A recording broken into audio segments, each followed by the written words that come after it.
여러분 안녕하십니까? 뉴스투데이 제주입니다. 제주도가 서민들의 주택난을 해소하겠다며 제주 시민복지타운에 공공임대주택을 짓는 계획을 확정했습니다. 하지만 지역 주민들은 당초 계획대로 시청사를 지으라며 반발하고 있습니다. 권혁태 기자입니다. 10년 넘게 빈 땅으로 남아있던 시민복지타운의 제주시청사 부지. 이곳에 활용 기본계획이 확정됐습니다. 2020년까지 공공임대주택인 행복주택을 지어 700세대는 신혼부부와 사회초년생에게, 80세대는 노년층에게 공급한다는 겁니다. 전체 부지 4만 4천 제곱미터 가운데 30%는 아파트 부지로, 나머지 70%는 공원과 공공시설로 채운다는 계획입니다. 교통 문제를 해결하기 위해 지하보도와 버스 노선도 신설하겠다고 밝혔습니다. 사회초년생과 신혼부부 등이 주거 안정을 위한 주거 디딤돌이 역할은 물론이고 지역 활성화에도 기여할 수 있을 것으로 기대를 하고 있습니다. 하지만 제주도는 올해 2차례 실시한 도민 여론조사 결과는 또 다른 갈등이 우려된다며 곧바로 공개하지 않았습니다. 밀실행정이라는 비판이 일자 60% 이상이 찬성했다며 뒤늦게 공개하는 등 오락가락 행보를 보였습니다. 행복주택 건설에 반대해온 지역 주민들은 법률 자문단을 구성해 법적 대응에 나서기로 했습니다.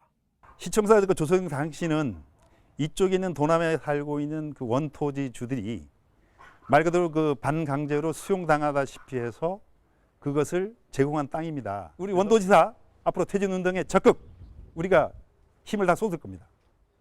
계획 확정과 동시에 파열음이 터져나오면서 행복주택을 둘러싼 갈등은 점점 고조될 것으로 보입니다. MBC 뉴스 권혁태입니다.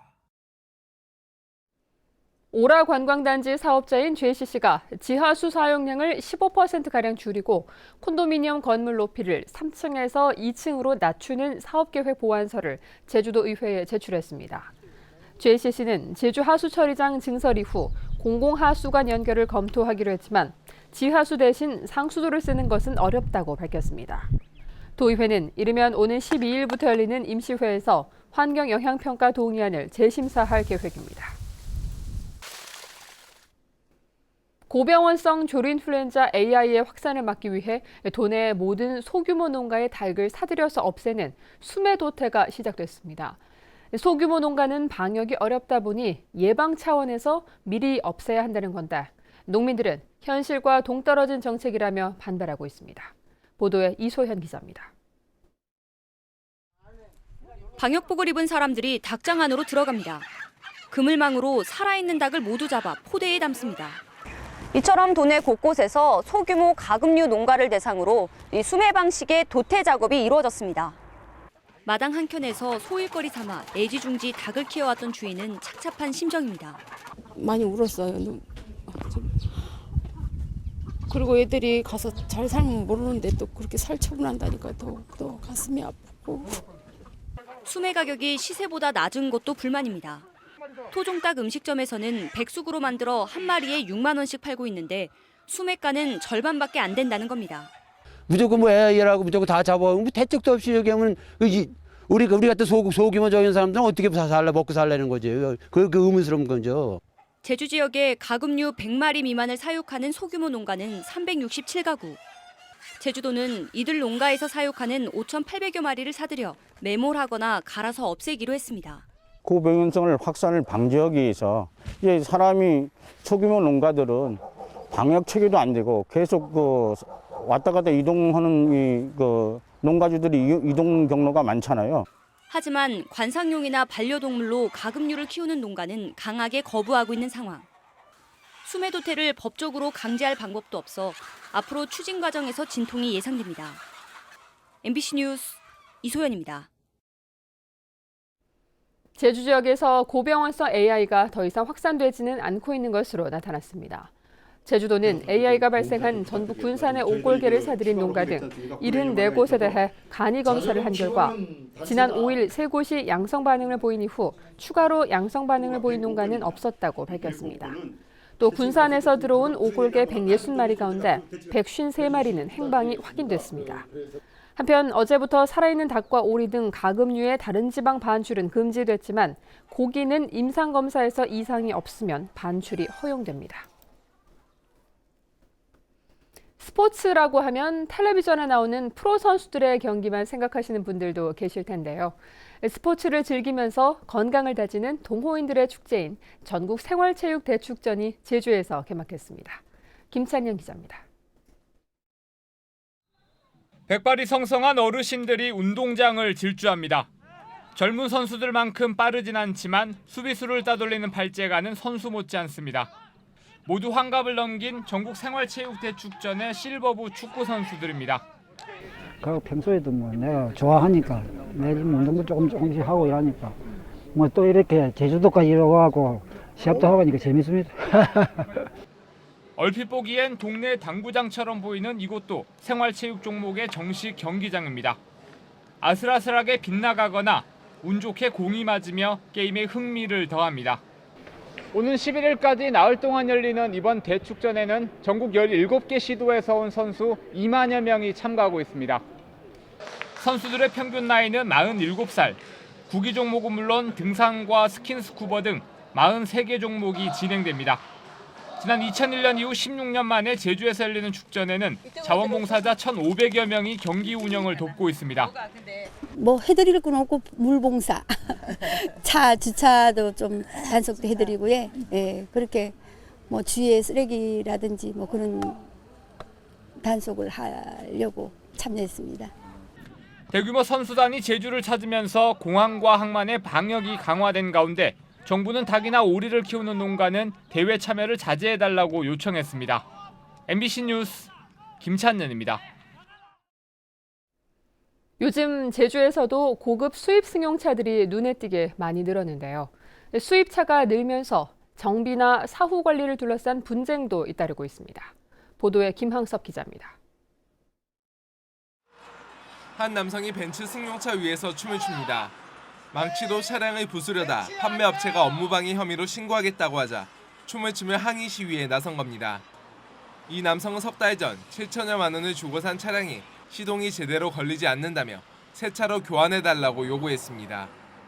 딱 세워놨다가 딱 출발하려고 하면 시동이 안 켜지는 거예요. 배터리가 좀 이상이 있다니 뭐냐 해갖고 배터리 교환하는데 배터리 교환을 몇 번 했어요 지금. 했는데도 안 돼.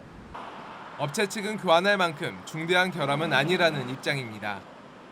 그런 얘기는 아예 거부하시고 교환 운행 중에 했던 것도 아니고 차 자체적인 테스트는 이상이 없었다. 제주 지역에 등록된 수입차는 지난해 말 현재 18,500여 대, 10년 만에 20배 이상 증가했습니다. 수입차 매장도 3, 4년 전부터 잇따라 들어서면서 14곳으로 늘었지만 소비자들의 불만도 적지 않습니다. 특히 이제 수입차 같은 경우는 수도권에 대부분 정비업체가 집중이 돼 있고 제주도 같은 경우는 수입차 이제 정비업체가 그리 많지 않아 가지고 거기에 따른 소비자 불만도 상당히 많이 있는 것으로.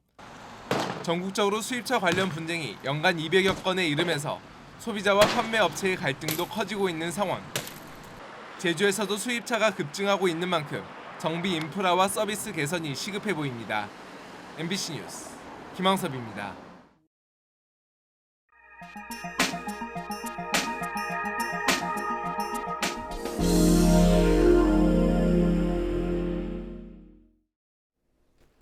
요즘 가자미가 제철이죠. 그런데 울산 앞바다에선 가자미 어획량이 매년 줄고 있어서 조업 금지 기간을 정하자는 제안이 나올 정도라고 합니다. 울산 MBC 유희정 기자입니다. 밤새 조업을 마치고 돌아온 가자미 잡이배. 500kg이 만선인 배에 절반도 안 되는 220kg만 채워서 돌아왔습니다.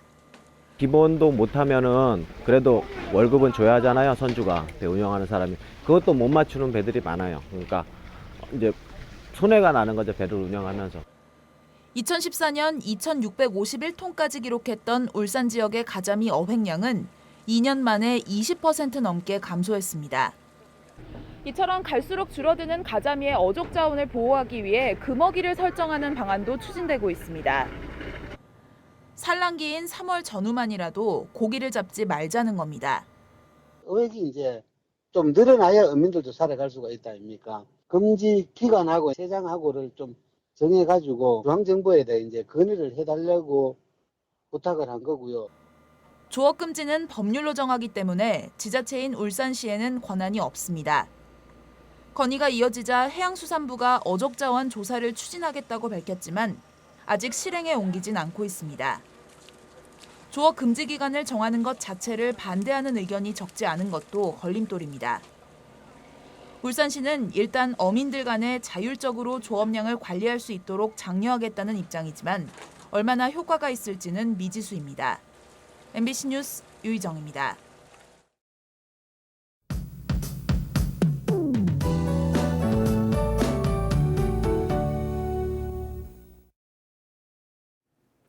네, 오늘도 초여름 더위가 이어지겠습니다. 출근길 기온은 어제보다 약간 올라 있는데요. 낮 최고 기온은 27도까지 오르면서 한낮에는 가벼운 옷차림이 더 무난하겠습니다. 한편 하늘에는 구름 많다가 점차 맑은 하늘을 드러내겠고요. 다만 자외선 지수는 매우 높은 단계로 햇볕이 강한 낮 동안에는 장시간 외출을 자제하시는 편이 좋겠습니다. 미세먼지 농도는 다행히 보통 수준으로 대기의 질은 양호하겠습니다. 다음은 자세한 지역별 날씨입니다. 네, 오늘 아침 북부 지역의 기온 20도 내외로 출발하고 있고요. 낮 기온은 26도 안팎으로 어제보다 더 덥겠습니다. 서부 지역은 예년 이맘때 초여름 날씨가 이어지겠고요. 현재 남부 지역의 기온 20도 내외, 낮 기온은 24도 안팎이 예상됩니다. 네, 동부 지역의 기온 평년과 비슷하거나 2도가량 높겠고요. 이 시각 현재 산간 지역에는 구름 많은 가운데 가시거리는 10km 이상으로 시원하게 트여 있습니다. 섬적도 강한 자외선에만 잘 대비하신다면 활동하는 데 날씨로 인한 불편함은 없겠고요. 물결은 모든 바다에서 잔잔하게 일겠습니다. 현재 김포를 포함한 중부 지역 공항에는 옅은 안개가 깔려 있는 상황입니다. 네, 주말인 내일 밤부터는 비 소식이 있고요. 이번 비는 모레 새벽까지 이어진 뒤 그칠 것으로 예상됩니다. 날씨였습니다. 화재 사고가 잇따랐습니다. 어제 저녁 9시쯤 제주시 구좌읍 평대리의 한 양식장의 펌프실에서 불이 나 내부 50제곱미터와 배전반 등을 태워 소방서 추산 170만 원의 재산 피해가 났습니다. 어제 오후 5시 반쯤에는 서귀포시 서호동의 한 감귤 과수원에서 불이 나 감귤나무 등 나무 80여 그루와 방풍망 등을 태운 뒤 20분 만에 진화됐습니다. 제주지방검찰청은 불법 체류자에 대한 합동 단속이 시작된 지난 3월부터 1,863명이 자진 출국했다고 밝혔습니다. 검찰은 불법 체류자 428명을 강제로 퇴거시키고 취업을 알선한 브로커 등 21명을 구속했다고 밝혔습니다. 검찰은 대검찰청 국제협력부서와 협의해 불법 취업을 알선하는 중국 내 노무회사에 대한 단속이 가능한지도 검토하기로 했습니다. 대법원은 불법으로 후원금을 받고 해군기지 공사 차량을 가로막은 혐의로 기소된 강동균 전 강정마을 회장에 대해 벌금 700만 원을 선고한 원심을 확정했습니다. 강 씨는 지난 2011년 행정기관의 등록 절차 없이 해군기지 반대운동 후원금으로 3억 5천만 원을 모금하고 지난 2012년 구럼비 해안 발파 당시 화약 운반 차량의 이동을 방해한 혐의로 기소됐습니다. 제주시민사회단체 연대회의와 민주노총 제주본부는 성명을 내고 내년 6월 지방선거 전에 선거 제도를 전면 개혁해야 한다고 주장했습니다. 이들은 국정농단과 권력형 부패가 끊임없이 발생한 것은 잘못된 정치제도 때문이라며 연동형 비례대표와 결선투표제, 만 18살 이상 선거권 보장 등을 도입해야 한다고 주장했습니다. 도내 학교 급식과 관련된 상세한 정보가 제공됩니다. 제주도 교육청은 이달부터 학교 홈페이지에 급식의 열량과 영양 성분, 원산지와 알레르기 정보를 제공해야 한다고 밝혔습니다. 그동안 학교 홈페이지에는 식단과 사진만 제공해 정보가 부족하다는 학부모들의 지적이 제기돼 왔습니다. 제주 지역 양식장 10곳 가운데 4곳이 재해보험에 가입하지 않은 것으로 나타났습니다. 제주도에 따르면 도내 양식장 557곳 가운데 재해보험에 가입한 양식장은 40.5%인 226곳에 그치고 있습니다. 제주도는 올해부터 지방비를 지원해 양식장의 보험료 가입 부담이 22.5%로 줄어드는 만큼 재해보험에 가입하라고 당부했습니다. 제주시 연동 바오젠 거리 인근에 신제주 공영 주차장이 증축됩니다. 제주시는 현재 2층인 주차장을 4층으로 증축해 주차장 수용 능력을 242대에서 511대로 2배 이상 늘리기로 했습니다. 공사는 이달 안에 시작돼 내년 1월에 준공되며 공사 기간에는 1층 주차장만 탄력적으로 운영됩니다.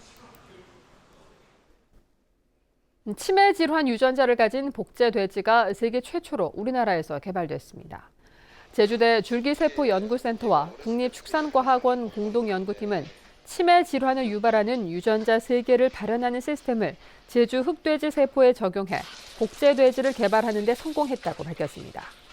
연구팀은 복제돼지가 치매 질환 원인 규명과 치료를 위한 신약 개발에 중요한 자료가 될 것으로 기대했습니다.